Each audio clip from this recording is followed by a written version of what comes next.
Tudo bom, pessoal? Meu nome é Davidson, esse é o Vivendo SaaS, um canal sobre software como serviço, né? Se é a primeira vez que tu acessa esse canal, já se inscreve aqui embaixo, comenta aqui, tem alguma ideia de software como serviço que tu possa compartilhar com as pessoas aqui, compartilha aqui embaixo para me ajudar a crescer esse canal aqui, tá? É um canal de nicho, eu não imagino que vai ser um canal com um monte de gente acessando, mas é interessante que se tu gosta desse tipo de conteúdo, tu me ajude de alguma maneira, né? Curtindo, comentando, compartilhando com um sócio teu. Eu quero hoje falar um pouco sobre algumas ideias de software como serviço que de repente pode te inspirar a tu desenvolver teu software como serviço, teu micro SaaS, né? Eu não são esboços de ideias, então eu quero te falar, não é algo que eu testei, não é algo que eu fui atrás de números para ver se vai dar certo ou não, tá? Então são esboço de ideias para te inspirar. De repente, tu vai ver uma das minhas ideias aqui e vai pensar, cara, mas eu podia fazer isso aqui para tal setor, eu poderia modificar dessa e outra maneira. É para inspirar mesmo, tá? Então, vamos conversar aqui sobre algumas ideias de software como serviço.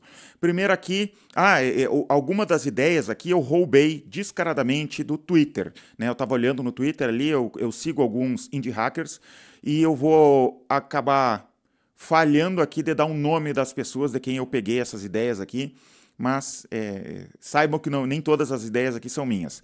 Primeiro aqui seria uma ferramenta para verificar teu e-mail antes de tu enviar. Digamos que tu escreveu um e-mail, né? E ele vai verificar algumas coisas antes. O tom do teu e-mail tá bom? Será que não está muito agressivo? Será que não tinha algo para melhorar? Será que o português está bem escrito? Ou o inglês está bem escrito, né? De repente tu pode fazer uma ferramenta internacional. Será que tem algum gatilho dentro desse e-mail que pode cair na caixa de spam? Porque deixa eu te dizer que a gente aqui que trabalha com tecnologia, a gente tem uma noção melhor do que um sistema anti-spam poderia informar o que é spam ou não. Esses tempos eu tinha um vendedor aqui, fez um e-mail grande com letras vermelhas, com alguns destaques assim, e me perguntou, Davidson, o que tu acha de eu mandar esse e-mail aqui para cliente? Eu disse para ele, cara, isso daí vai direto para a caixa de spam. Quer fazer um e-mail que não vá para o spam? Deixa o texto mais simples possível, não deixa colorido, não deixa caixa alta, porque quanto mais chamativo, pior é. Inclusive, mesmo que não caia na caixa de spam, de repente o cara não lê porque ele percebe que é uma propaganda. Um texto mais simples funciona melhor. Então, ter um software que faz essas análises, né, de várias coisas, isso aqui são algumas coisas que tu poderia fazer, de análises do e-mail, quando tu escreve, antes dele enviar, de repente ele verifica isso, usando inteligência artificial para fazer. Essa seria uma das ideias que eu te dou para SaaS ou micro SaaS. Outra ferramenta aqui, uma ferramenta para detectar cliente insatisfeito. Eu não me lembro se eu já falei isso aqui anteriormente, acho que eu já falei. Aqui a gente tem, por exemplo, o nosso suporte, a nossa empresa atende os clientes, né, suporte por WhatsApp ou pelo próprio sistema. A pessoa abre o sistema, clica ali e começa a conversar com a nossa equipe de suporte. E, às vezes, tem clientes insatisfeitos. E quando o cliente está insatisfeito com o nosso atendimento, ele clica numa mãozinha para baixo, assim, ali que tem, e coloca até o motivo por que ele está insatisfeito. Depois tem um gerente que analisa aquilo ali para ver se a nossa equipe de atendimento está fazendo um bom trabalho ou não. E existe todo uma cultura aqui da empresa de tentar dar o melhor atendimento possível para não ganhar essas notas baixas, né, de atendimento. E isso ajuda bastante aqui internamente. Mas a gente sabe que às vezes tem cliente que fica tão insatisfeito que ele nem se dá o trabalho de clicar ali na mãozinha para baixo. Porque ele está tão insatisfeito, o pensamento dele é o seguinte, cara, essa empresa é tão ruim que não adianta nem eu dar uma nota, tá? Isso é verdade, isso, tá? De que existe clientes insatisfeitos a esse nível. Até a gente sempre fala que um dos melhores clientes para a gente é o cliente que reclama, porque se ele reclamou é porque ele ainda está querendo alguma coisa da gente, ele está reclamando é porque ele quer que a gente resolva, porque ele não quer largar o nosso trabalho. Então, imagina aquele cliente que já desistiu da gente. Então a gente pode, de repente, de alguma maneira, tentar chegar nesse cara que está quase desistindo da gente. E eu pensei em criar uma inteligência artificial que fique analisando a conversa para saber se tem tom de ironia, se o cara está insatisfeito e não deu nota baixa, e de alguma maneira avise o gerente da equipe de suporte para a gente mandar para um CS ali para tentar, de repente, de alguma maneira, reverter essa insatisfação do cliente usando inteligência artificial. Eu acho que é possível, não fiz ainda, mas eu acho que é algo que daria para fazer internamente aqui, é algo que eu estou pensando seriamente. Outra coisa aqui, outra ideia para vocês. Há uns anos atrás, eu estava, durante a pandemia, eu estava olhando Lego para comprar. Imagina, eu em casa, trancado, com filha pequena, eu pensando, eu vou comprar um Lego, mas achei caro o Lego. Né? Daí eu fui pensar assim, será que não existe um leilão de Lego? Daí entrei eu lembro que eu entrei no eBay lá para ver os preços, né, de Lego, em leilão, Lego usado, porque eu queria muita peça, não queria um pouquinho de peça. Daí cheguei a pensar na possibilidade de comprar Lego assim, de leilão, comprar Lego usado de pessoas e até criar um negócio disso, porque Lego novo é caro. Se tu for fazer o cálculo por peça ali, é algo caro realmente Lego, né? A minha ideia aqui não é sobre Lego, tá? Mas é só para é um exemplo que eu estou tentando dar para vocês de um software de análise de preços. Daí eu imaginei ter um software que fica analisando em sites tipo Mercado Livre, qualquer outro que venda Lego usado, e ele faça o seguinte cálculo: quanto que está por peça? A pessoa é um set já de Lego usado. Quanto que está por peça? Digamos que uma peça custe R$1, tá? Sei lá agora quanto é que está uma peça. Em média, uma peça nova, se tu for comprar uma peça, uma caixa nova de Lego, digamos que custa R$1. Mas tu consegue comprar a 50 centavos peças usadas. Né? Então, ele me avisa, eu vou lá e compro essas peças e monto os sets para vender depois. Me passou esse negócio na cabeça, né, de repente montar um negócio assim. Mas imagina um software que fica analisando preços para todo tipo de produto, não necessariamente só para Lego, mas para todo tipo de produto. Porque às vezes a gente olha a caixa inteira e não olha por peça. Né? É um exemplo, poderia ser por peça. Vocês compram aquele café da Dolce Gusto, né? Às vezes a gente não sabe quanto é que está custando a cápsula, e eles vendem e diminuem o número de... Eles diminuem o número de cápsulas por caixa e daí tu se perde ali. Inclusive na Amazon tem essa informação, né, de quanto que custa por unidade. Eu acho bem legal essa funcionalidade dentro da Amazon. Então ter um agente de IA, algo assim, que fique analisando preço na internet. Então é algo que eu daria de ideia para vocês. Eu acredito que empresas vão ter muito interesse nisso, empreendedores, gente que compra em massa produtos. Um dos meus sócios aqui, ele fez também uma ferramenta que ele fez de brincadeira. Eu não lembro o domínio, senão eu ia falar para vocês. Depois, de repente, eu pergunto para ele e mostro o domínio. Ele fez uma ferramenta que analisa preço de vários produtos conforme notas fiscais emitidas. Ele vai na Receita, na Secretaria da Fazenda, não sei como, pega, e daí ele quer descobrir, por exemplo, o Dolce Gusto, que eu dei de exemplo ali. E daí tu coloca Dolce Gusto, ele diz por quanto que os mercados aqui na nossa cidade estão cobrando baseado nas notas emitidas. Né? Então é algo que dá para fazer, unir essas coisas ali e de repente surge algo, um sistema de análise de preços. Eu tenho um amigo meu que também tem comércio local, ele também está sempre buscando informação de onde é que ele pode comprar mais barato determinados insumos para a empresa dele. Então é algo que dá para fazer um sisteminha de análise de preços na região, por exemplo, ou no país inteiro. Outro sistema na mesma linha de pensamento. Imagina um software para análise de concorrência. Um bot que fica analisando a concorrência da tua empresa. Imagina um SaaS, tá? Um software para analisar concorrentes de SaaS. Digamos que eu fizesse um software para analisar os concorrentes do gestor. Ele fica olhando a página dos meus concorrentes, descobrindo preços que os meus concorrentes estão cobrando, termos de uso para saber se eles estão modificando o termo de uso, alguma coisa assim, para mim entender as estratégias deles de alguma maneira. Sabe que é algo que a gente faz internamente aqui no Gestor, a gente fica analisando o concorrente às vezes para ter uma noção de como é que está o mercado. Mais ou menos uma vez por ano a gente faz isso.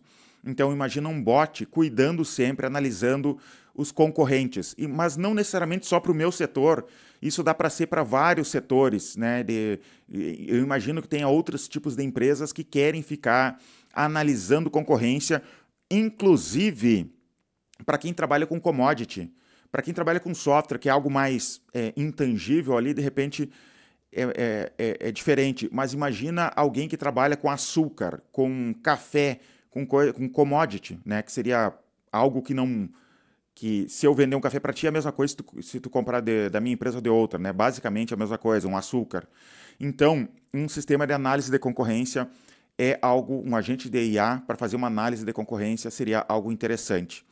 Outra ideia aqui para vocês que seria, eu não sei se vocês sabem, para quem trabalha com nota fiscal eletrônica de serviço, vai mudar o padrão de nota fiscal eletrônica de serviço no país. Como é que funciona atualmente?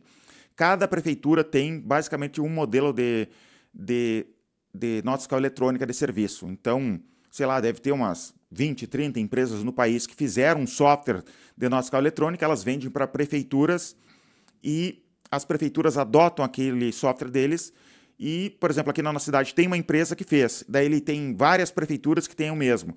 Daí tem várias empresas no Brasil que fizeram um software para conectar nessas prefeituras, né? Por exemplo, uma empresa que a gente usa aqui, a Migrate, tem várias outras que tu pode fazer parceria com eles e tu usa a API deles para emitir nota fiscal eletrônica para várias prefeituras. Só que tem uma coisa que vai acontecer a partir de 2026, eu ia dizer 2016, estou atrasado, 2026, que vai existir um padrão nacional e todas as prefeituras do Brasil serão obrigadas a usar aquele padrão. Então, vai surgir uma grande oportunidade para te desenvolver um sistema de nota fiscal eletrônica de serviço e, de repente, vender uma API. Vai se tornar mais fácil do que era antigamente de construir para cada prefeitura do Brasil, né? Então, era muito complexo. E agora vai se tornar mais fácil e, de repente, fica mais fácil de tu entrar nesse mercado. Um software para emissão de nota fiscal eletrônica de serviço, mas, principalmente, uma API de emissão de nota fiscal eletrônica de serviço. Por que API e não software? Porque software normalmente as prefeituras dão, tá? Então, se tu emite pouca nota de serviço, tu entra no site da prefeitura e emite. Mas para emitir, digamos que tu tem um RP e tu precisa conectar, tu vai ter que ou desenvolver para cada prefeitura atualmente, ou fechar com uma dessas empresas de API.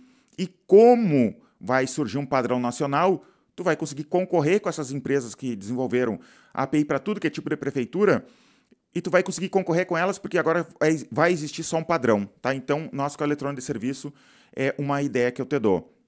Outro aqui seria uma outra ideia que eu dou aqui para vocês, que eu roubei também do Twitter, essa aqui, e até traduzi o texto para falar para vocês. Imagine criar um agente de inteligência artificial que busca domínios lucrativos e expirados. Tu sabe que o meu software aqui, o eGestor, a gente achou o domínio expirando no registro.br há muitos anos atrás, estava lá na lista de domínios que ia expirar, a gente ficou cuidando e comprou ele. A gente gostou muito do nome e conseguiu comprar, egestor.com.br. E às vezes tem essas joias de nome de domínio interessantes. E tem gente que investe em domínios. Sabia que tem gente que investe em domínios? Eles compram muitos domínios e depois tentam revender de alguma maneira. Se tu for lá naquele site GoDaddy.com, tu vê que tem muito domínio que já está comprado, mas que dá para vender ou comprar por lá, né? Então, é uma ideia que eu te dou. Só que, como é que tu vai fazer? Tu vai ver aquela lista enorme de domínios que existem por aí e a maioria é uma porcaria, mas às vezes tem um ou outro domínio que vai ser vai ser interessante de tu comprar. Então, imagina uma inteligência artificial cuidando isso e analisando, né? Eu vou ler um pouco do texto aqui que eu traduzi. Todos os dias, 50 mil nomes de domínio expiram. A maioria é um lixo, mas escondidas ali estão joias preciosas, domínios com tráfego real, backlinks limpos. Sabe o que é backlink? De repente, algum pessoal que não sabe. Uma das coisas que o Google valoriza para saber se um site se destaca no Google ou não é backlink. Pessoas que trabalham com SEO têm muito interesse em backlinks. E o meu site, digamos que eu tenho um site grande e está apontando para o teu site, está dizendo que o teu site é interessante sobre determinado assunto, isso é muito interessante para SEO. Quem trabalha com SEO valoriza muito isso. E tem domínio que expirou e o dono do outro site ainda não se deu conta que expirou, o link continua. Imagina comprar aquele link, comprar aquele domínio que tem vários backlinks. Então, é uma ferramenta que pode fazer isso. Investidores de domínio sabem disso, eles ganham muito dinheiro comprando domínios expirados por 100 dólares e revendem por mais de 5 mil dólares. Eu faria isso quando eu era mais... Eu faria isso... Não? Eu fazia isso quando era mais jovem, diz o autor. Mas encontrar os bons é pura tortura. Hoje em dia, eles baixam manualmente listas enormes de domínios expirados e passam horas verificando cada um. Tem tráfego, histórico de backlink limpo, o nome é de marca, quando terminam de analisar... Estou ruim de ler aqui. Quando terminam de analisar 50 domínios, os melhores já se foram. Né? Fazer manualmente é um problema porque as pessoas compram rápido. É exatamente para isso que os agentes de IA são criados.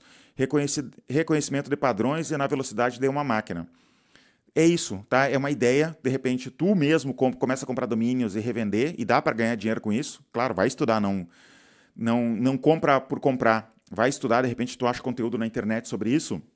Mas é algo que dá para criar, né, uma ferramenta para ficar cuidando de domínios expirados, tanto .com, outros, .com.br e outros, né? E eu acho que no Brasil existe menos essa cultura de comprar domínios para revender, mas é algo que dá para fazer no Brasil também, com .com.br. Vocês que já lançaram um produto sabem como é difícil achar um bom domínio para uma marca, né? Tá cada vez mais difícil. Então, imagina tu ter esse poder de tu ter vários domínios e vender caro. Eu pago caro por um domínio bom, né? Se eu vejo que um domínio é bom, eu pagaria mais caro para ter um domínio bom, porque o nome de uma marca ali é algo muito importante. Deixa eu ver aqui. Eu acho que é isso por hoje, que eu tenho de ideias. Comenta aqui embaixo, gostou desse vídeo aqui? Tem ideias diferentes? Discorda de alguma das ideias que eu dei aqui, porque acha que não vai dar certo por qualquer motivo? Comenta aqui embaixo. Os comentários de vocês me ajudam bastante a fazer esse conteúdo chegar para mais pessoas. Muito obrigado e até os próximos vídeos.